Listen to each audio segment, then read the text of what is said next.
Hello everyone and welcome back to another layout update video, and I'm not going to just update on Misselthwaite layout this week, it's going to be the good old track mat as well.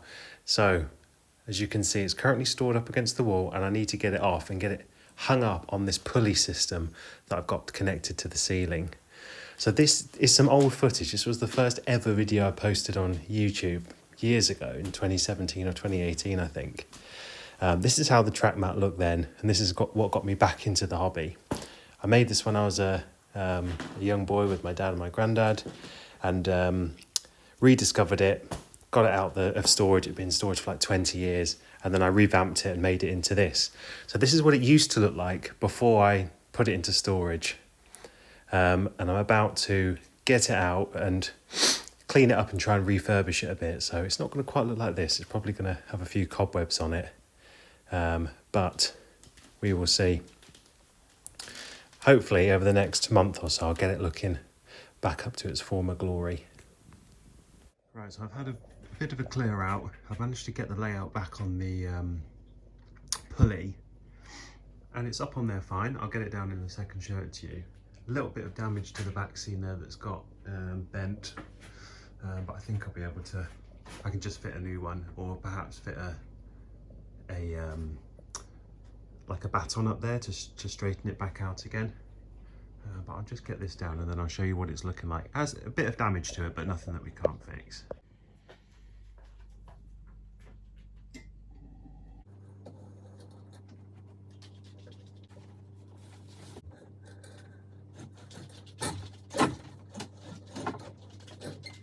This is the layout back down again. Usually I'd put a table underneath and just lower it onto that table so it's flat.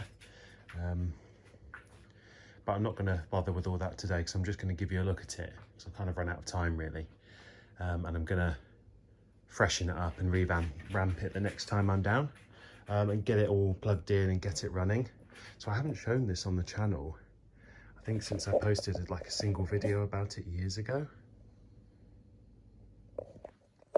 But overall it's held up fairly well given that it's been up against that wall for 4 years. So it's powered by this, a Gauge Master Model D, which is, this one is connected to the outside track. This one is connected to the inside track. So these two are connected, controlled by the same dial on the controller. A few bits have come off, a few people and trees and bits of wall and things like that, but that should be a fairly easy fix. I just need to remember what came from where, but that's one from another day, one for another day. But in terms of the differences between this and the original track mat, I think this is the one that came out in like 2003. I think that's when I got it, or 2002, when I was 7 or 8 years old. I think originally it had a siding that ran along here and two facing set track points that kind of went across like that. And I always had problems with trains derailing on that bit. So I took that up and fitted this curved point here instead and got rid of the siding, which really improved it and just made it look a lot better. Got a paper mache tunnel there. And I also changed the middle bit here. That previously there was two good sheds, I think. But again, bear in mind that I built this layout originally in its original form, and I'll just put a picture up of what it looked like then in like 2002, 2003. The track didn't work there at all when I got this back out of storage and rediscovered it in 2017. So I relayed this, and it's nice to be able to see some of the locomotives and the rolling stock there. But yeah, I love building this. It was a great way to learn different techniques and try things out and build up the confidence to have a go on my on a much bigger scale. So yeah, next time I'm down I'll get this running and I'll film a video of it all running and in action. But in the meantime I need to take a look at potentially repairing that. I might be able to brace that a bit and get it to hold back up, but I don't know. I might just need to replace that back seat and maybe paint one a bit. I think a bit of humidity's got to that. But this is the layout, and the pulley system works pretty well in terms of storing it. But I think these track mats are great for, you know, if you've got a young kid or a grandson or daughter that wants to get into the hobby. It's a really nice thing to build with them. That's what, you know, what got me into it. And they can still look quite nice and scenic.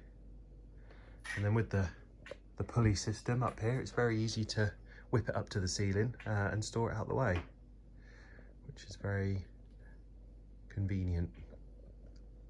So yeah, I'll aim to show a bit more of this layout the next time I'm down.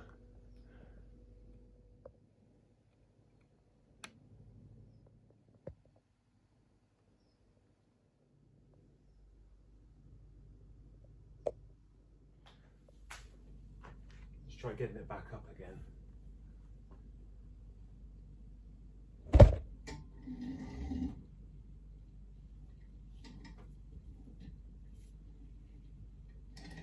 Right, I'm now back up in the loft with the big layout. I'm just going to check on everything, give it all a test, see what's working, make sure it is all working because it's been pretty hot up here, and just give you all a look at what's been going on. I don't do much to this layout anymore because I'm not here very often, and when I am, I'm obviously busy seeing friends and family and stuff, so I don't really have time to do any modelling, but I still come up here and try and give it a run. So the storage yard is fairly empty these days, but I tend to leave quite a bit of stock here that I don't run as often on my other layout, the Misselthwaite layout on my house. So I've just got a few older locomotives that don't run over there, or, you know, plastic kits and stuff, a few older coaches. I tend to keep this B3 tank here. It's like a Bachmann split chassis version that runs really well still. I've got my trusty crane that's from like I think that model's from like the 1950s or 60s. It's very old. And then I've got my loaded coal wagons, a rake of Southern Region coaches, and then some wagons there that I'm gonna marshal into a rake and get running in a minute. Then I've got a few extra box vans, parcels, some flat wagons as well. But when I was still living here, I had every single one of these storage roads completely full with locomotives and stock. But obviously I have to split the stock between this layout and the one at my house now. So I also keep a load of Mark 1 coaches here as well, so I don't have to keep carrying the coaches to and from my house and my parents' house between the layout, you know, so I don't have to pack them all into the car and take them, transport them between the two layouts. So I just leave a rake of, what's that, 1, 2, 3, 4, 5, 6, 7, 8 coaches here. So I've put my A1 on the front. I'm just going to give the layout a test. Usually, even though it gets pretty hot up here and the conditions can be quite extreme, the track itself holds up. Like I haven't cleaned this track in 4 years probably, but it doesn't seem to make any difference to where the trains are up.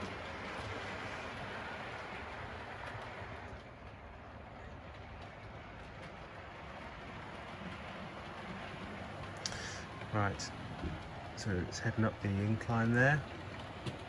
I might stall here on these points because they sometimes do get a bit funky. There we go.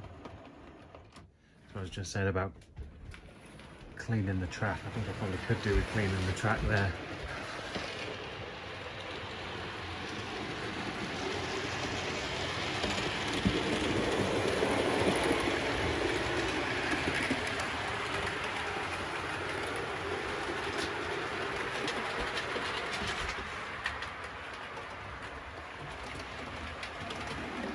I do love coming back up in the loft and giving it a good run though. It brings back so many memories running this layout. Had such a good time making this and, you know, filming the videos and getting the channel going and things like that.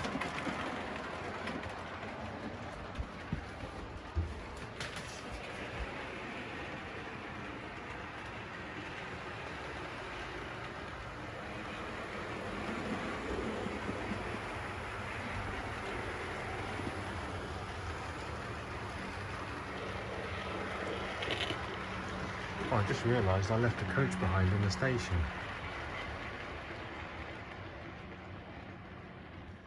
Oops, not sure what happened there. Right, well that's one full loop done. Yeah, it seems to be running completely fine, so